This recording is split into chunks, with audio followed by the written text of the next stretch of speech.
let's talk about how to get through hard things.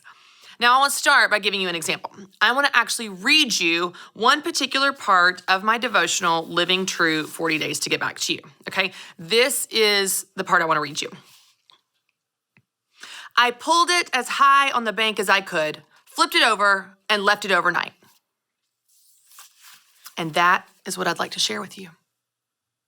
Do you know what the story is? No, of course not. It's one sentence, right? Okay, let me give you a little bit more. Let's unpack this a little bit more. Okay. To me, this was the greatest canoe in the world. One day after a ride down the river, I got back to my house and was too tired to bring it up the very steep hill to the backyard. I pulled it as high on the bank as I could, flipped it over, and left it overnight. After all, the bank was just behind my house. I wasn't worried about it getting stolen. And that's my devotional. Now, do you know what happened? No, you still don't know what happened, right? I gave you one sentence and that wasn't enough. I gave you a paragraph, that wasn't enough. But if I was to read the entire page, you'd have a little bit more. And if I was to read the entire chapter, you would understand more. And if I was to read the entire book, you would have a better picture of the story of this devotional. And the reason I use that example for you is because I think sometimes we look at our lives like I just read that book to you, one sentence at a time, one paragraph at a time.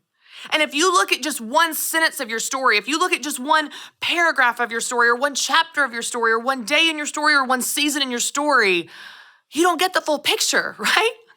It can seem confusing, like that first sentence was. You're like, what is she talking about? It can seem discouraging. You don't know how it's going to turn out. It can seem hopeless. It can seem frustrating. But when you only look at a tiny piece of the picture, when you only look at one snapshot of your story, you're missing the other pieces that help it make sense. And I believe that God is writing your story, just like he's writing my story. Sure, it's one sentence at a time, one paragraph at a time, one chapter at a time.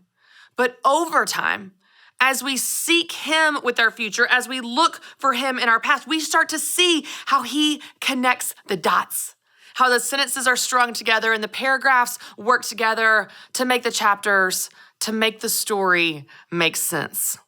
You know, when you're going through a really hard time, it's easy to feel like that season doesn't have any purpose. I can't tell you how many times I have thought that in different seasons of my life. I have cried out to God, thought, God, where are you? Have you forgotten me? God, if you're good, where are you? This doesn't feel good. God, I thought you said. I thought you were going to do. I thought I was following your lead. I thought I was being obedient. Where are you? As if he abandoned me. As if he wasn't there in the mundane or in the heartbreak or in the disappointment or in the seasons that felt purposeless, but we know were not purposeless at all. You know, now being almost 38 years old, I can look back at different seasons of my life with a completely different perspective. Of course, at the time, those things didn't seem significant at all, but in hindsight, I see God's hand in them. For example, when my mom would take me to her cake shop when I was 3 and 4 and 5 and 6 and 7 and 13 years old, when she would pull me out of bed at 2 and 3 and 4 in the morning and take me to the cake shop in her old delivery van, and she'd take these old comforters from the 80s and make a pallet on her 50-pound bags of powdered sugar and flour and make a little bed for me to go back to bed those early hours in the morning, and I would sleep for a few hours before it was time to go to school. When I would go to the cake shop with her and I would hang out on Saturdays or in the evenings when she was baking or when she was leading her employees and fulfilling orders and cakes and wedding cakes and making deliveries, none of that seemed super significant. I wasn't 10 years old going, I see the purpose in this. This is really fun. This is my ideal childhood. This is exactly, I see where God's going to use this. No. It just seemed silly and like that was mom and I's version of normal. It didn't feel like it had a lot of purpose at the time. Or, for example, in high school, when a friend invited me to a Young Life camp sophomore year, I was like, oh, sure, cool. All the cool people are going. I want to be with the cool people. I'll go. Didn't seem super significant to go to this camp in the woods where you sing songs and play games and whatever. I was 15 years old, okay. Didn't seem super significant. When I moved to a 40-acre farm in my early 20s. Didn't seem super significant at the time. It just felt like, well, this is a crazy idea and I'm young and single and I'll figure it out as I go. Didn't seem like it had a lot of purpose then. Definitely didn't feel like it had a lot of purpose when I'm mucking the stalls and waking up at 4 a.m. to truck out to the barn in my muck boots and break up the ice in the trough so that the horses could drink water in the winter. Or when I'm fixing barbed wire on the fences so the goats don't get out. I didn't feel like I was living the dream. Didn't feel like I was in the center of God's will and I just feel his purpose in this farm life. No, I didn't. And when I joined a running group in 2009, just to make some extra friends, just to train for a marathon, I didn't feel like that was some life-changing moment. None of those things felt or seemed super significant at the time. I didn't feel like I was in the center of God's will or his purposes for me. In fact, many of those seasons were hard in different ways, really, really hard. And I look back and I see God's hand in each of them. You know, growing up in mom's business is what gave me a heart to help women with businesses through Business Boutique.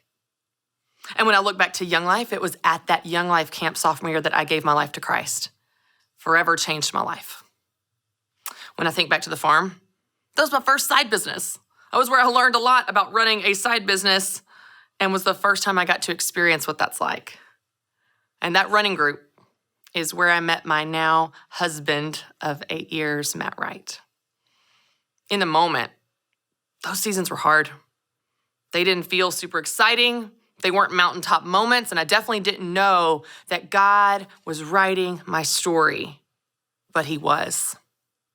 And so I just want to encourage you, if you are in one of those seasons where you're crying out to God and you're going, God, where are you? God, I thought you said. God, I was trying to be obedient. God, I thought you said go here and do this, and now I feel abandoned. God, I don't feel like I'm in the center of your will. I don't feel like this has any purpose. I want you to know that it does. Nothing is wasted in the kingdom of God. Romans 8:28 says, and we know that all things work together for good for those who love God. All things, not some things, not just the shiny things, the new things, the impressive things, the things where we feel like we're on the mountaintop, the things where we just feel like we are in the center of God's will. All things, the early mornings, the late nights, mucking the stalls, cleaning out the pool, the hard stuff, the mundane, all things. God can work all things together for your good. So don't look at your life just one sentence at a time. Don't get discouraged because you don't understand the paragraph you're in. This paragraph is a small piece of the bigger picture and the story that God is writing for you. I think if we could zoom out, if we could ask God to see our lives as he sees them, we would not only have more appreciation for the seasons we're in, we would find the strength to get through them.